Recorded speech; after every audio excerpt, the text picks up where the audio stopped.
I want to tell you, as we mentioned at the top of the show, Inside the Gamecocks show is proudly brought to you by Manscaped, the whole show.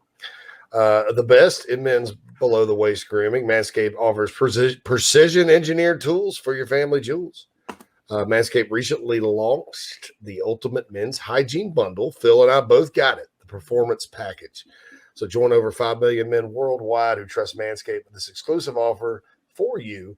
You got 20% off, free worldwide shipping with code Big Spur. It's not the Big Spur, it's just Big Spur at manscaped.com. Performance Package was a game changer for me.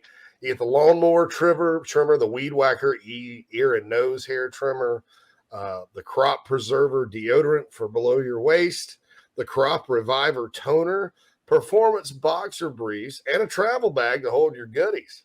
How about that? We got t-shirts too. I've got mine on today. It's very comfortable. So check it out. Manscaped.com, proud sponsors of Inside the Gamecocks, the show. 20% off, free shipping. Code Big Spur, manscaped.com. That's 20% off with free shipping worldwide.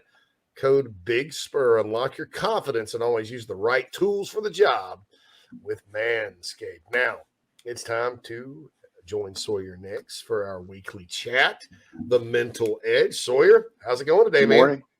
Doing well. Good morning. Good morning. Good morning. So I had to use a little Google to figure this out.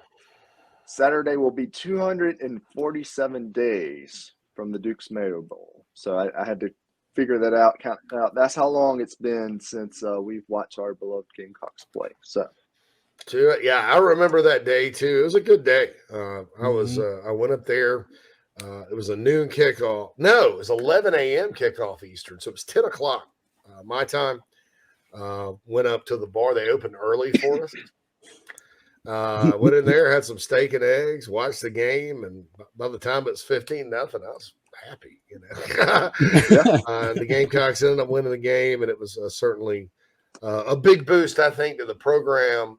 I think for this university, anytime you beat North Carolina, it's a big deal. So that was good, but that game's over. Now another school from another border, the only one of two bordering states for the state of South Carolina, Georgia State University, coming in Saturday. So Sawyer, mentality this week.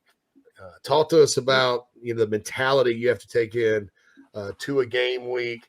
How's it different than practice? I mean, for me, when I played, I know it was a totally different feeling. You get really excited and nervous, butterflies, all that good stuff. Yep. But just talk to us about like the mindset needed to approach a first game. Well, I think part of it is the staff does a really good job in trying to change up practice, make things flexible, unpredictable, try and put them in tough situations. You can never replicate a game. That can never be done. But as much as possible, the coaches want to put them in a position to be tested, to be challenged, whether that's the heat, whether that's through some tough drills, whether that's one-on-one matchups with somebody that may be being drafted potentially across from you. So certainly for the offensive linemen, to see Pickens across, from Pickens? I think we just Georgia dropped State? Sawyer for some reason. Did we drop Sawyer Nix? I don't know. He just kind of faded away. There he goes. Back. And he's back. Oh, no, you're hold on. You're muted. It's all good. Yeah, that's all right. He's going to have to do it yourself, Sawyer. Yeah, you got to unmute yourself, Sawyer. You got to love these things. Yeah, turn your radio For those down. of you that don't know, we're not on Zoom here. We're on a StreamYard. And it's kind of the same thing as Zoom, where they'll like mute you. That's probably a good thing, all things considered. But anyway, Sawyer, you were talking about being across Zach Pickens being across from right. Yeah. Yeah, and so the challenge is, to be as prepared as you can be, but also be flexible and knowing that things are going to change. As fans, you mentioned in North Carolina, the reason we loved that victory so much was we were a big underdog. So I don't know many South Carolina fans who were like, yes, we're going to win, we're going to do a great job, and we're going to, it was the exact opposite. It was like, oh boy, based on what we've seen offensively and based on Sam Howell running around and all of those things, it was, we made it to a bowl game this year. Great job, And then we creamed them. Nobody had that expectation. Now, on the other hand, how do we manage those expectations going into this game? For players, same thing. How do you manage that? And part of that's to get focused on where their keys, where their tasks, get focused on the small details, and enjoy the moment. They're just as excited as we are, but in a different way. They have some butterflies, but I sure hope they sleep the night before. We may have a little more trouble sleeping the night before than they do. Our pregame meal looks definitely different than their pregame meal. But we're all excited, and they're excited too. And so gratitude is definitely one of the big keys to focus on this week. They're focusing on, they've been through all these weights and runs and scrimmages and all that hard stuff. And now is the opportunity to showcase and put together what they've done. And so now it's just play here, play there, kick the ball off, and just respond and go after it and have fun. And I think that's one of the keys, is that we can't control our emotions. The players can't control their emotions. It's how they channel those butterflies. And usually once you get moving, get running, once you hit somebody hits you, you get smacked a couple of times, usually the butterflies start to kind of subside, and usually you're in the thick of things. And then it's just next play. And they kind of lose track of things as you're in the game, even from a fan perspective, but especially a player perspective. Unless something horrible happens, like a turnover, then sometimes they get stuck on that. Usually once you're in a game, usually they're locked in. Hopefully they're locked in on the play that's at hand, and not on what's going to happen in the fourth quarter or what happened in the first quarter. Usually it's what's happening in this play, in this moment, and what is the play call, what is my responsibility, what's the task. And once they focus on that takes out a lot of the extra emotion. It's kind of similar to what we should do, focus on what we've got, the task at hand, or the one day at a time thing, just exactly right. Like that. It's just, a microcosm of all of that. Yes. And the previous coaching staff used the controllables. And I think fans got tired of hearing that. Yeah. Like some other things. And it is face of the awful. Fan. Yeah. One of those phrases that's used, overused perhaps in sports psychology. And so it's kind of like, what does that mean? Well, process versus outcome. So process is the recipe for the steps along the way, and outcomes then result. So for both the athletes and us, it's getting that recipe right. My wife makes excellent cupcakes. Now they're Betty Crocker, they're out of a box, but they're excellent. Why? Because she knows if it says 15 minutes, at 14 minutes, she checks it. If it says 15, 18 minutes, she doesn't leave them in there for 18 minutes.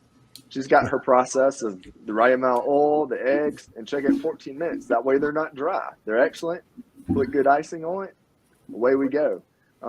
We trust those recipes. The players, they've trusted their preparation. Their coaches have put them in positions to rehearse whatever moves they're working on, whether it's running routes, whether it's defensive line, rushing the passer, hand placement, all of those things. They've run plays. So this isn't new.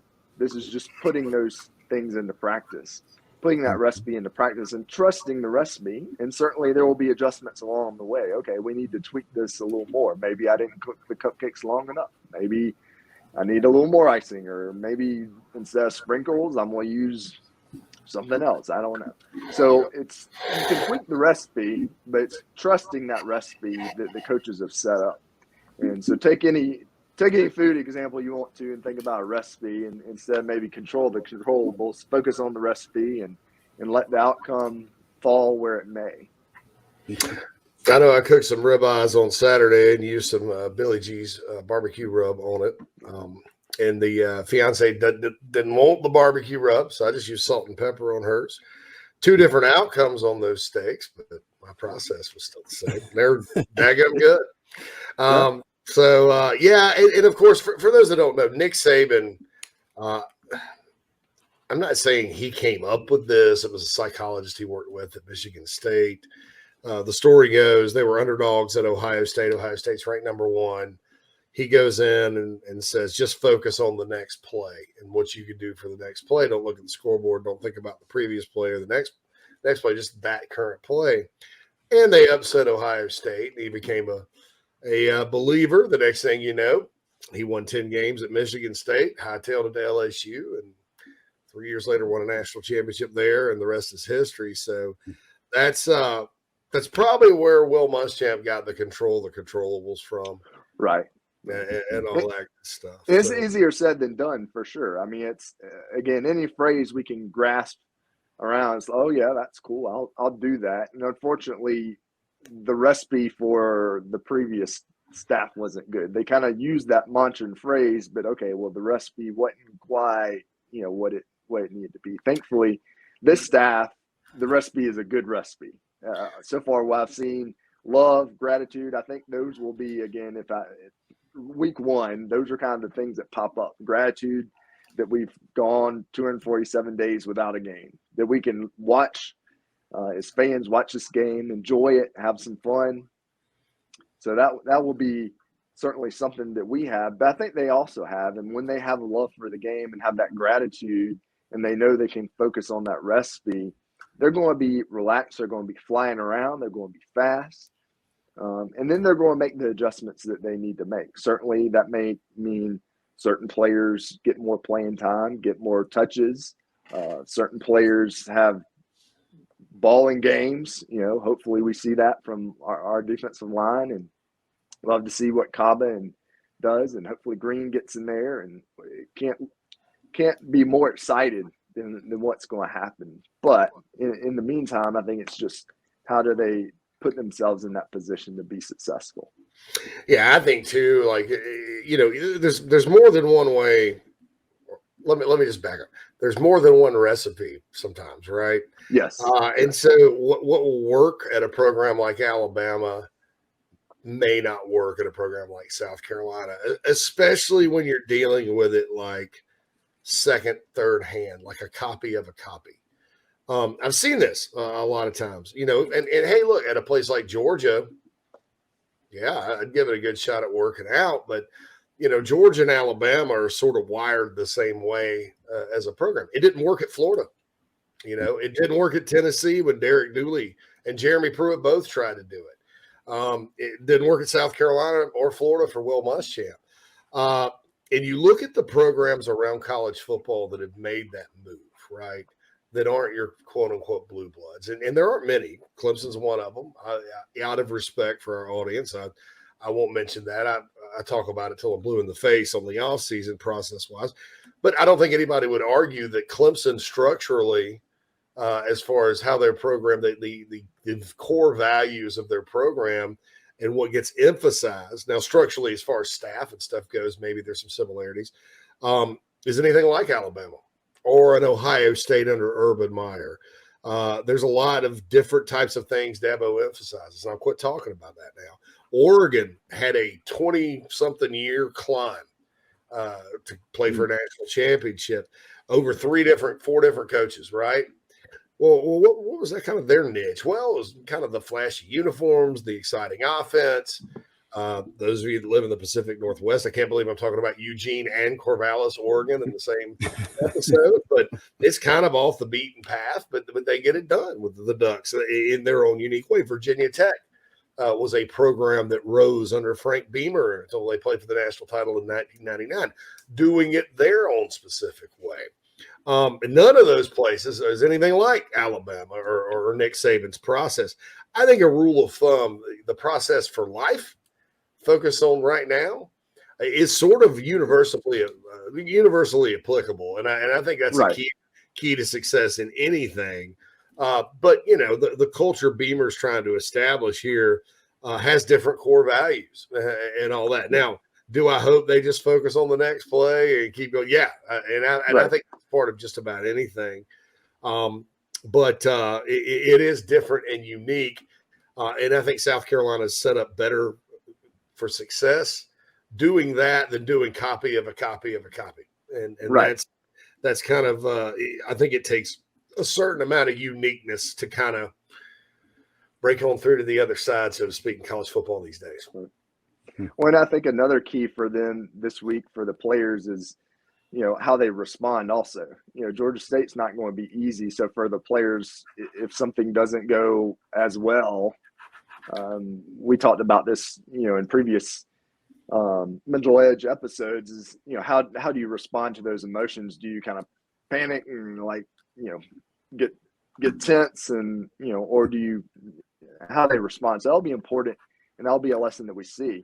And for fans as well, I mean, the spread is 11. So if we're only up 3 after halftime, I know fans are going to have their mind, but I just don't understand. We got Rattler and we got, everybody's better, and we got all these returning stars. Like, okay, remember the spread is 11.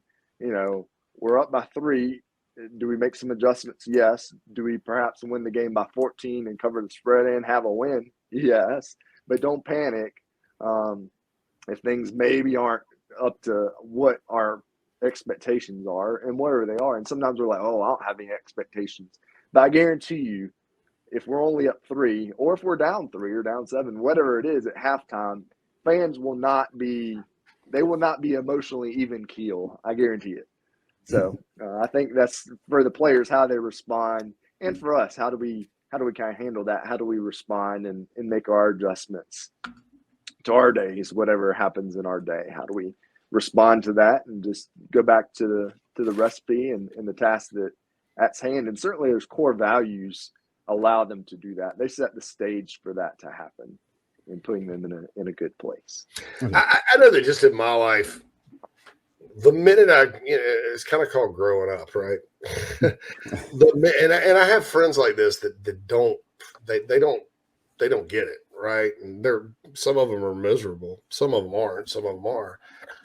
Like the minute you start understanding that in life, and just like football, because as Derek Moore says very accurately, football is an allegory of life. I think once you realize that it's not what happens to you, because things are going to happen to you, bad things, unexpected things, things that are not pleasant. As Rocky Balboa says, life ain't no both sunshine and roses, right? Yeah. It's not about what happens. It's about how you respond, not react. And maybe you could kind of shed some light, Sawyer, on there's a difference between reacting and responding. Reacting is almost a out of composure kind of thing. I think South Carolina in 2017 when they played Clemson, and I thought that that Carolina team should have competed with Clemson a little bit better, because that wasn't a dominantly great Clemson team with Kelly Bryant at quarterback, and South Carolina had a good defense that forced turnovers and things like that. I think the minute some bad things started happening, if you notice that defense was uncharacteristically out of position, getting penalties, overly emotional. I think they reacted rather than responding. What do you think? Right. So reaction to me is like an impulsive, immediate response. Responding would be, what do you do after that? Okay, now we just got a bad penalty, or the offense goes 3 and out. Well, a reaction would be pointing fingers, yelling, frustration. Responding would be, all right, what are we going to do? Not just let our emotions drive things, because again, our emotions are needed and they guide us to our decision making at times, but we don't want those to be the sole driver of how we make decisions or determine our day. I mean, I think about high schoolers. I tell them emotions are great, but if you listen to your emotion every day, would you get up at 6:30 to go off to algebra class? Probably not. You'd much rather stay in bed and hang out with your friends or stay up late the night before. That's what your emotions are telling you a lot, but we know that that's not what is best. So same thing for us. I think we have certainly emotions can tell us things, and that's where the reaction comes, but how the next step would be the response. What do we do about it? And we take into account those emotions, but we have to move beyond just the pure emotions. All right, Sawyer, we're wrapping up here with the mental edge with Sawyer Nix. Got 7 minutes, so I'm going to ask you 2 questions. One comes from the iHelp Consulting mailbag. Our guy, Gamecock Pastor, said, hey, what do you think is the best way to combat on-field nerves that hinder physical performance? Kind of leads in, like, that's kind of what we were discussing there. Some athletes ball out in practice but freeze up in the game. What are the best practices to increase a clutch mindset? And then so answer that. And then if you're ready, we got to get your score prediction for this Saturday. Man. Yep. So can't answer that question. So the best thing that they can do is in preparation, self-talk, remind themselves, okay, I've been in positions, I've been in scrimmages, I've done this, I've had success. Part of that is they can go back and watch their own film. They can go back and watch highlights of themselves doing the things successfully, knocking somebody on their butt, making a block, making a tackle, making a catch, making a throw. They can see those things, and that can be belief, and that can fuel the self-talk and the belief. And part of that sometimes is when they get on the field, like, get that burst of energy out. If you got some butterflies, sprint, go fast, and then that will kind of help you dial it down. Maybe a golf, kind of go in a Miss Taylor kind of golf direction, for players on the first tee. Sometimes it's like swing as fast as you can your first two swings before you do a practice swing to kind of get that nervous energy out. Then you can kind of dial it back and have a good approach when you actually try and hit the ball. So those are a couple of keys. So part of it is, focus on the preparation, going back to what they've done to be successful, have that belief, focus on those things. And then once those tasks become smaller, then they can perform a little bit better and then have that confidence and not worry about the outcome. Again, the outcome is what will lead to freezing. Usually it's not the performance, it's not the game that freezes them. It's what happens if I don't do this. That's what freezes the players. What happens if I don't block, if I allow a sack, if I miss a tackle, if I throw a pick, if I have a bust? That's what freezes the players. It's not necessarily just, I'm in the game now. Now certainly there is a shock factor to 78,000 at night, to freshmen who maybe played at school with 300 in the stands. Yes, that's a big change, but the bigger change is kind of that fear of, how do I not dread making a mistake? How do I have that confidence? That would be the big key, the big focus that I would kind of work with the players on and talk to them about. Don't worry about messing up. We'll adjust the recipe. We'll refocus. If you need to improve on something, we'll work on that. We'll shore up any deficiencies. If the coordinators have to scheme differently, okay, you're having a struggle, you're getting matched up versus this player that's eating your lunch, okay, they're going to do something to help you. But for them, it's the fear of not doing well, not necessarily the fear of the moment, but just preparation, and that self-talk mindset is good. There's a lot of other strategies, mindfulness, and other meditation, other strategies that can be beneficial in helping them prepare, but that's the key. So my season prediction is going to be 8-4. So that's kind of my season prediction, based on kind of looking at those toss-ups and looking at the possible matchups. This week, being 11-point favorite, my pick is going to be South Carolina 34, Georgia State 20. So probably not as high as the total. I can't remember what the total point was. Usually I go down from that. Usually the first game is usually not as high. I also think from season 1 to season 2, your staff made the biggest jump in progress team-wise. I'm looking forward to that. And then also from game 1 to game 2, same thing. So I'm not expecting necessarily a big blowout this game. If it happens, great. I'm not expecting them to lose. I'm trying to temper my expectations and have gratitude and gratefulness that the season's here and live in that moment and enjoy that, because before long we'll be wrapping Christmas presents after a Clemson game and the season will be just about done. So all right, Yeah. Sawyer, 34-20. That's close. It's close to what I've been thinking. I haven't given a prediction yet. 8-4. I think that would be a fine year for the Gamecocks. We'll see. It's always a tough schedule. So it's just one of those things. All right. The Mental Edge with Sawyer Nix. Thank you so much. And Thank you. We're back next week, because next week you're going to have a whole different set of issues. You know, how do you flush last week? Get ready for to going on the road. All kinds of issues going on out next week. So we'll be glad to talk to you then, Sawyer. Thanks so much for your time. All right. See you next week. Thanks.